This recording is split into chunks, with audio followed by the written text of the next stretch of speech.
बॉलीवुड के भाईजान उर्फ सलमान खान के एहिबेर बहुत बड़का झटका लागल वाला अछि। किएक तऽ बॉलीवुड के निर्देशक एटली अपन आगामी फिल्म में सलमान खान के बदला दक्षिण भारतीय अभिनेता पुष्पा फेम अल्लू अर्जुन के कास्ट करऽ वाला छथि। जे फिल्म में सलमान खान के ओ राखऽ वाला छलथि हँ, ओहि फिल्म में सलमान खान के बदला आब अल्लू अर्जुन रहत। ई सलमान खान के लेल बहुत बेसी झटका वाला बात छै।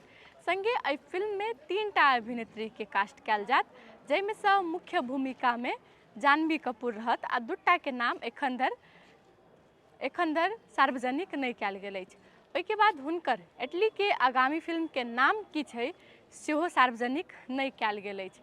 मुदा सलमान खान के किया हटा रहल छै एहि फिल्म से, एहि पर एटली एकटा बात कहने छथिन कि सलमान खान के पिछला फिल्म के प्रदर्शन के कारण हुनका हटा कऽ अल्लू अर्जुन के राखि रहल छी। किएक तऽ एखन मार्केट में अल्लू अर्जुन के बहुत बेसी डिमांड छै, फैन फॉलोइंग सेहो छै, तऽ अल्लू अर्जुन के कास्ट केलासँ फिल्म बढ़िया चलि सकैए।